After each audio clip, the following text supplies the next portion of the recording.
he created that language and encouraged the creation of that language out of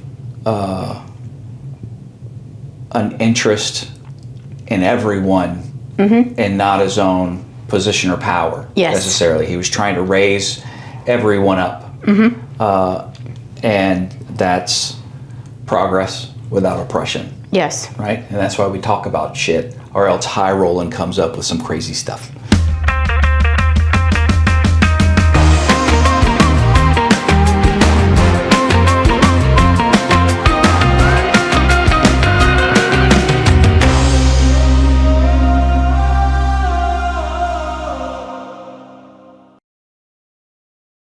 Uh-oh. Did I send that text to someone else? What? You texting your girlfriend?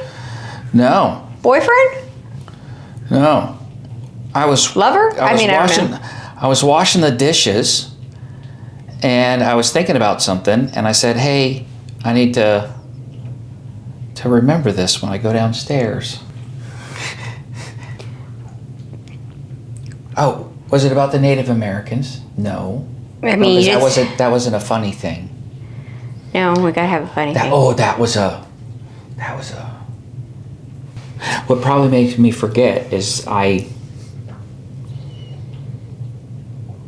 threw out the food, what was left of it, the barbecue, and I was like, oh, I shouldn't have done that. Why not? I rethought it by the time I got to the sink, and I was like, it wasn't a bad thing.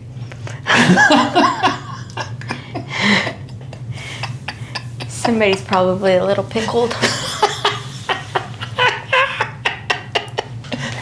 Well, oh, did I talk to you about the Native American thing? Is it still Saturday? No. It was something that I read while I was trying to learn more about the Native American writings. Okay. And what it said, or what it suggested, the whatever I read suggested, was that in order to have a developed writing system, you have to have like some sort of dominant society. Okay. So the premise is that there were so many differences in dialects across the Native American communities that there wasn't a unity in the language that like caused the need for a writing requirement.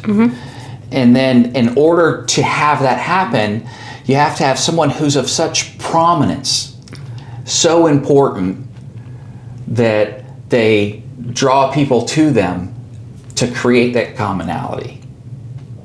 Does that make sense? Okay. Right? So they didn't have that, they don't have writing because they didn't have that large groups of people with that prominence in order to create it. But it doesn't make them any less of a people. But then I thought, well, this made me really concerned. Does that mean that you can't have progress without oppression? But why is that considered progress or oppression? Why is that considered oppression, right? Okay, because they had verbal history, right? They have a verbal history before, even, all the societies, before they had written history, they had verbal history. So, I don't know. You know what it makes me think of? So, when we had our exchange student, Gabe, and he talked about, being from South Korea and talking about the Korean written language and how it's related, and how it was trying to distinguish from Chinese, because Chinese was so complicated. The written language was so complicated, and he tried to make it more or more accessible. Yeah. Accessible to the people. So he had like a simplified the Hangul, right? He made it. It was simplified. Yeah. It is Hangul, right? Yeah, it is Hangul. Yeah. Okay, good. I'm like, oh man! After I said that, I was like, oh, I hope I got that right. But that doesn't mean it's simple. No, it doesn't mean it. But it's. Right? I mean, because when we talk about like the amount of characters in Chinese, right? Yeah. Like there's like so many, right? That it was kept for the elite and for the most educated, right? Yeah. Oh, but I think I understand what you're getting at. Like in a broader sense, is that in that particular situation, he created that language and encouraged the creation of that language out of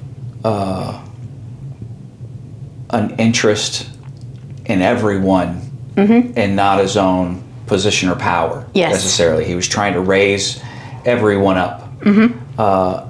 And that's progress without oppression. Yes. Right? And that's why we talk about shit, or else High Roland comes up with some crazy stuff. Yeah. Pickled. Yeah, Pickled Roland. Pickled pairing. Oh yeah. So I think that's so there is the ability to have progress without the oppression. Yeah. But you still require a greater number of a broader prominence. You know, like you have to be able to reach out to more individuals. You know, it's almost as if it comes about. Language, or not language, but the written word comes about almost due to the growth. Because you continue to grow, you grow and grow. In order for you to talk to there, it's got to happen. Well, that's definitely not as profound as I thought it was. You know, Made for an interesting conversation.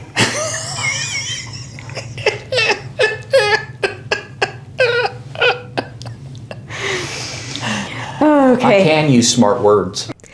Thanks for joining me and Roland at this episode of Possibly Pickled. This is the part of the video where I ask you to like and subscribe and to follow along and leave a comment. And we'll see you next time.